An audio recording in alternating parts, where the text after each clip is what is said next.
Hi, and welcome to the Wednesday Wrap Up. I'm Jessica Potts, a business strategist. I solely focus on customer and product growth. I work with service-based female entrepreneurs and helping them identify who their customer base is to ensure that their services are aligned with market demand and create visibility through authentic marketing. And this week on the Wednesday Wrap Up, I am chatting with Lauren Allen, and we're discussing her journey from corporate America and how she launched her business coaching business. And what I love about this interview is that Lauren hones into Oprah's famous words saying that greatest things that we have in life are time and space, and how she went from not having time or space working corporate and was able to incorporate that in finding her passion in life and launching it into a business. So tune in.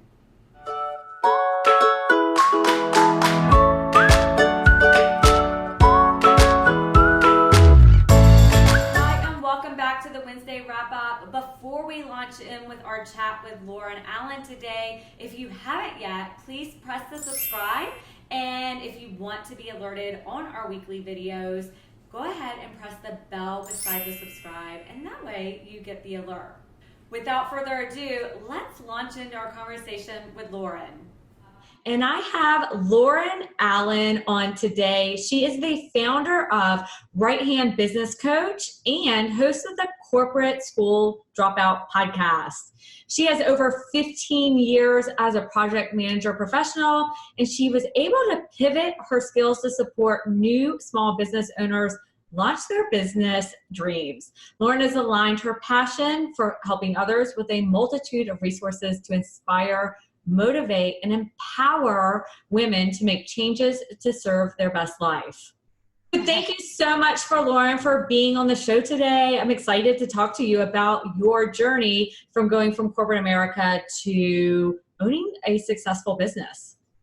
Thank you so much for having me. I look forward to sharing with your audience. So how did you go from corporate America into launching your business? So as we've chatted before, I quit my job, sold my house, and moved to San Diego on January the 19th, 2017.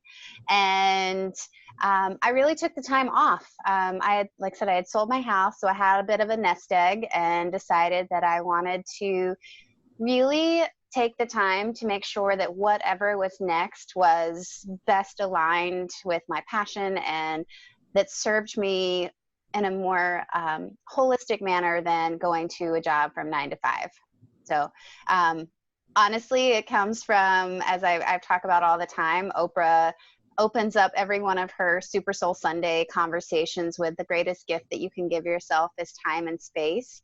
And I never understood that when I was in corporate, because I was like, there is no time and space. There's just go, go, go.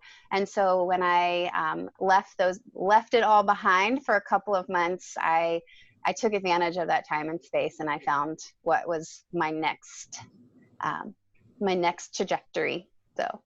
And, you know, what I find interesting about owning my own business now is versus working in corporate, I would get up at 7 o'clock for working corporate to be out of the house by like 7:30. Mm-hmm. You know, I was like every moment I possibly could, I would be like scrounging in, and I was constantly late and I wasn't really motivated. And then now looking at today, I have this, you know, morning schedule where I'm up at 6:30 and I'm walking the dog and I'm drinking coffee and I'm meditating, and then I get to work, you know, or get to work meaning I sit down in front of my computer. Yeah. And it's such a different aspect, and I totally get that time and space, but I was in the same boat you were in when you worked corporate, as those really didn't exist. No, I was like you, but I was pushing the boundary to like I didn't want to show up. So I was like rolling in at like 9 or 9:30, and my boss just kind of looked at me and was like, "What? Sure. What else? What else can I give you right now? I have nothing left." So I would pull up and cry in the parking lot. Does that count? Yeah. I have a story. It's over on LinkedIn, and I think it's on maybe on my blog of how I used to drive in circles around the parking garage just to listen to one more song. or I would go up and then I go down and then I go up and I go down. But yeah, one of my bosses asked, he was like, why do you always park on the fourth floor? And I was like, because I just needed one more song. And yeah, I'm like, we don't have to do this to ourselves. Exactly. I know, but like when you're in that position, you really think this is it. And then from your story, you were laid off. And at that point, were you thinking like, I need to go find another corporate position, or were you ready to launch your own business? No, I got laid off back in my 20s as part of like during the 2008 like recession. So I worked all the way up until 2017.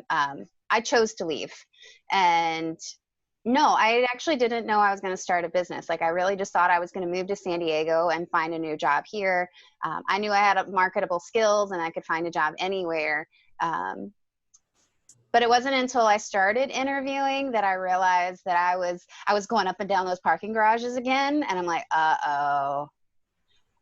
this is not a good sign. And then I really struggled to even buy something to wear, because I just couldn't bring myself to buy another interview suit. Like it just didn't feel right to spend money on something that I didn't identify with anymore. And it happened really quickly. So the Rayham Business Coach got started by actually my CrossFit coach continually asking me business advice all the time. And I was always kind of the person that people sought out in my companies as a thought leader and somebody that they could seek sound advice from. So it kind of was very natural when he was just like rattling off all of these ideas, and he was an entrepreneur and just kind of dabbling in a lot of different things. And then he was like, can you review my business plan and look at my website and just give me feedback? So I took all of that information, reviewed everything, took a million notes, made a million questions, and then long story short, I went back to him several days later and said, thank you for this. I'm starting a business. You're my first client. Let's get started. And that's how Rayham Business Coach came to fruition. It was just from, a person just believing that I had something to offer. Oh, I love that. And then you never went back to corporate or even thought about buying that interview suit, did you? I bought a jacket. I was like, this dress will do. Just stuck a jacket over it. I love it. So once you kind of launched that business, right, you had that first client, how did you go about finding additional clients and growing your business? All referral based. San Diego is quite the hub for entrepreneurs. And so I just started networking with people and started meeting people and telling them who I was and what I was doing. I got a ton of work through my designer, Michelle, and who I continually, like 2 years later, we still refer each other back and forth all the time. So it was really just about connecting to the community here and starting to build the network. I'm a big believer where you are. I get most of my clients from networking events, and this week I have 3 networking events, which is a lot for 1 week. But I'm a big believer you have to go out there and hustle and get your name out there and not just sit in front of the computer expecting to get clients off social media. Yeah. No, I talk about this in the podcast all the time of like my coach really pushed me to every day somehow, some way, introduce myself to someone, whether that is on social media or if I'm at an event, but to make sure that I'm continually saying, I'm Lauren Allen. I'm the founder of Rayham Business Coach. This is what I do. So I make sure that happens every single day in some sort of capacity. I love that you just said that because I do the same thing and I urge my clients to do it as well. I'm like, even talking about it to your family because someone's going to refer somebody. I was at the pool last Saturday and I'm talking to the girl beside me and she sent me somebody today it's a lead and she set up a call with me. So you never know where you're going to happen to find your next client. No. And my dad always says like someone's watching you. And it's not a bad thing, but there's somebody that's always paying attention. So whether you're posting on stories or on Facebook, LinkedIn is a huge market. People are watching. So you never know, as my coach says, you never know where that seed is going to come from.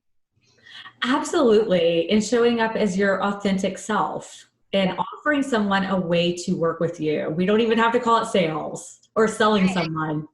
Right, right. I mean, shoot, today's post on Instagram was a quote from Galileo about wine, because that's real for me. And it was this beautiful glass of wine that I had at this winery, and I was like, you know what, that's what I'm sharing today, because I drink wine. But that also gives somebody a little inside personal look at you and your personality, which grows that like and trust. Yeah. And what's crazy is, as we're talking about this, I got a haircut last week, and that was my highest engaged post for the entire, like basically for the month of July. A haircut, because people like to engage with real people. Yeah. It's interesting, because I want to ask your opinion on this.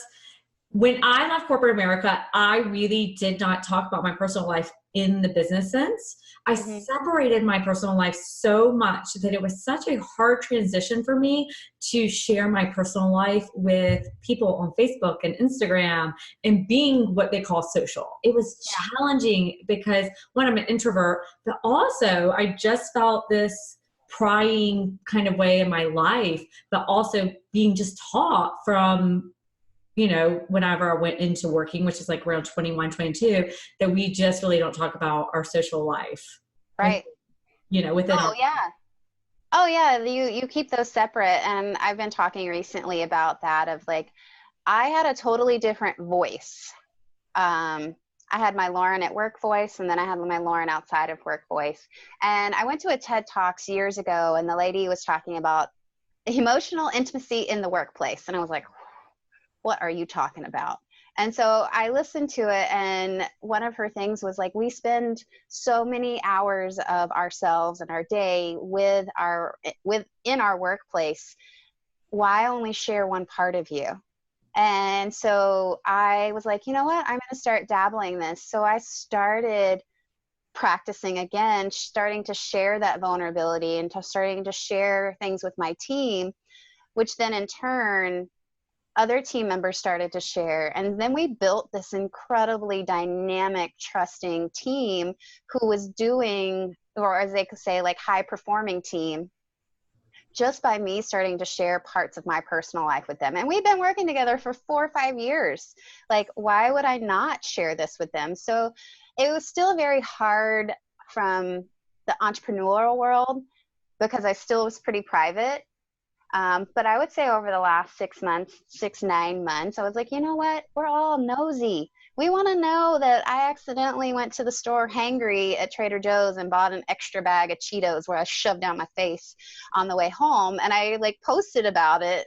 And I had like 30 people. I was like, I do that every day. Or, I do that every time I go to Trader Joe's. So that's interaction that was spontaneous, but it was also like, this was real.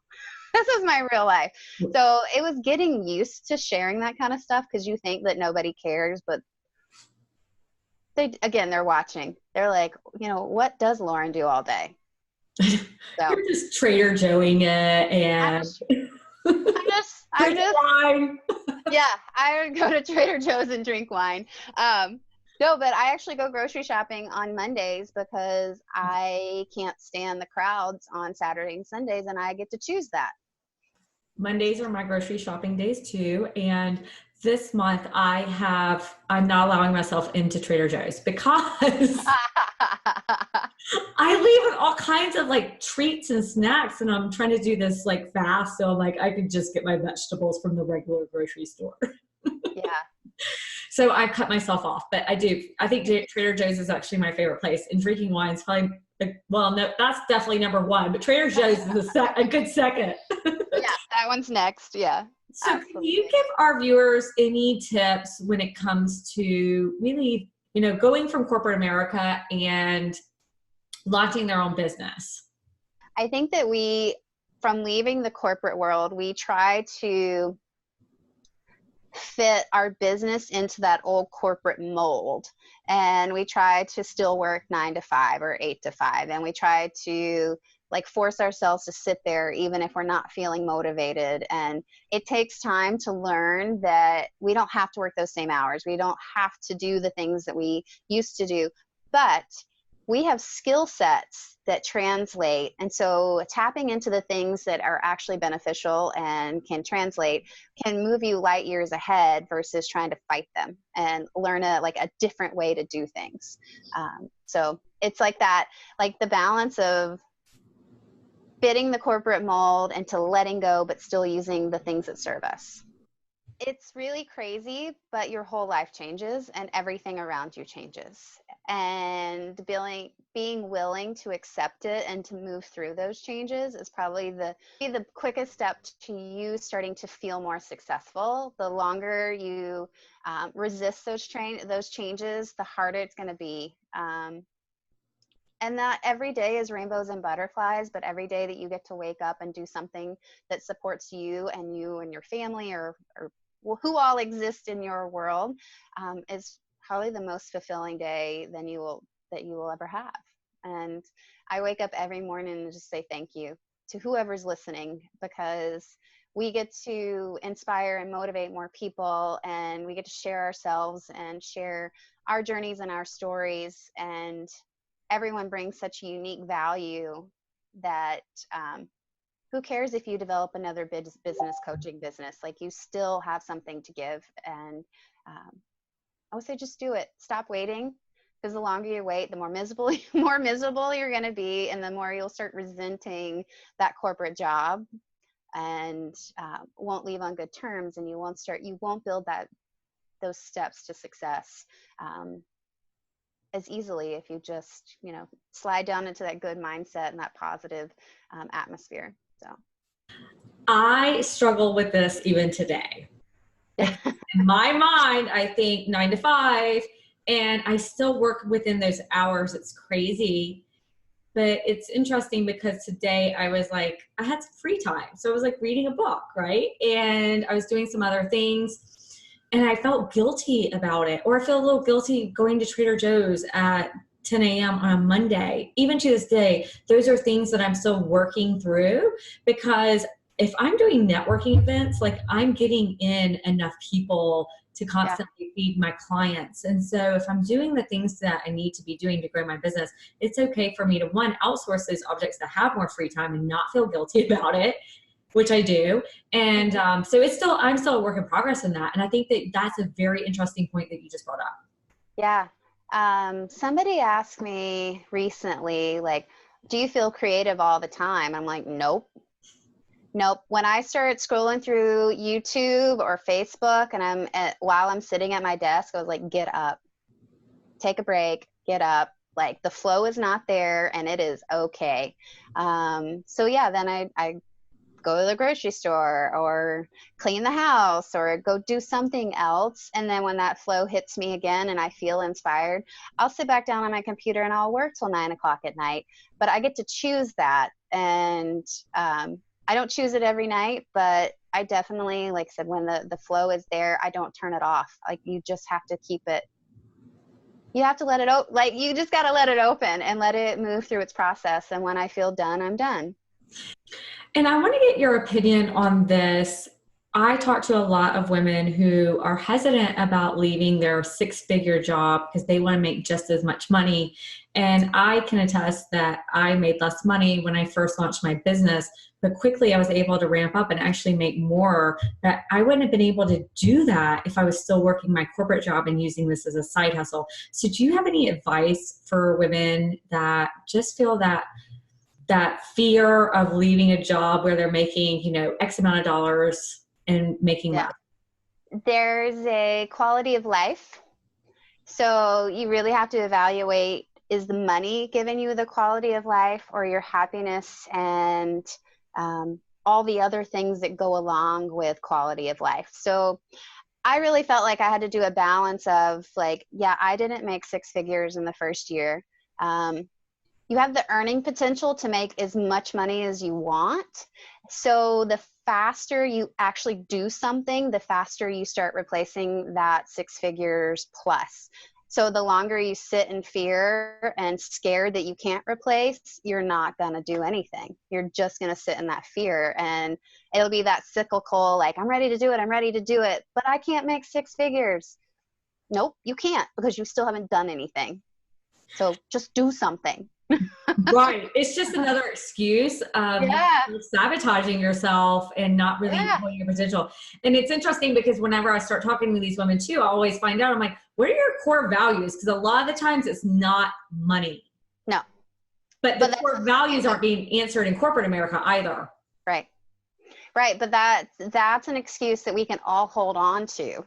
And we've talked about this in another conversation, and that, like, money mindset is not something that we discuss or learned in corporate. And it's not until you hop over to that entrepreneurial journey that you actually have to start addressing and facing all the ways that you interact with money. And that was mind blowing for me, because we all just think, well, I get paid next week. Well, I get paid next week. And when that doesn't happen, then you're like, oh shit, like, when do I get paid? When do I get paid? And then that, again, like, that money mindset is just not something that we've learned. And nor do we need to, because Oh. we were set up to get that paycheck on like the 1st and the 15th. And, you know, you didn't really worry about anything other than that. But absolutely. And I really viewed money as a scarcity. Mm-hmm. Where now today I feel like money is abundance, and I have this ability to go and get whatever money I want. And I'm not saying that you necessarily have to work harder, but, you know, just really aligning yourself with ways of making money and bringing money into your business. Yeah. And those are things that you'd never consider until you hop out of the corporate world. So. And especially when you start hiring people and you start realizing that you are putting food on, you know, food on their table and things along that nature. And it's like, wow, I'm making an impact on the community around me as well. Yeah, I don't have any employees, but I outsource some of the work on my podcast. One, that is the best feeling in the world, is to outsource. And two, you're right. Like, I've never really thought of it that way, that I'm supporting somebody else. But yeah, thank you. Yeah, there you go. So we have something good. I believe in outsourcing too. I think that, you know, that's a huge part of being able to grow your business. I think when you first launch, I had so much control over outsourcing, thinking, oh, they're not going to get my brand voice right, or they're not going to do this right. But honestly, I can teach anybody anything, and it gives you so much time back. It's crazy. Yeah. I have a list of tasks that every time I have to do it, I write it down on my wish list of, like, okay, that's like, what's number one of my outsource priority? What's number 2, 3, 4? And then, like, every time I write it down, I'm just like manifesting the ability to start outsourcing all of that work. Because you're right. Like, we can't scale doing it all ourselves. And I do a lot on my own, but gosh, I can't, like I said, I have my wish list of all the things. So I have the same one, right? And when I find that I don't enjoy doing something, I write it on that list to outsource. And it's funny because it's growing and growing. But also, you know, if you want to do things like be a speaker or write a book, you can't do those things while you're posting on social media, or, you know, editing your podcast or editing YouTube videos. So I completely agree with you. Yeah. So that's interesting. So what type of clients do you typically work with? What's crazy is I've launched 4 interior design businesses. I'm like, okay, that's awesome. But the majority of the people that I work with are females who are leaving the corporate industry. So we help launch and set them up, so when they are ready to exit, they have their business. It is already making money. Maybe they've already replaced that 6 figures, but they're definitely on the way. So we can create that exit strategy. And how can people find you if they want to work with you? So you can find me over at Right Hand Business Coach, And if you are looking for inspiration, you can find me at corporateschooldropout.com. Perfect. And I will link all of those URLs in the description below. Lauren, I am so excited. This was such a great conversation, and I always love hearing other people's journey from going from corporate and really being able to do something that you absolutely love every single day. So thank you so much for being on the show today. I appreciate it. Thank you for the message and the channel that you are creating for more people just like ourselves.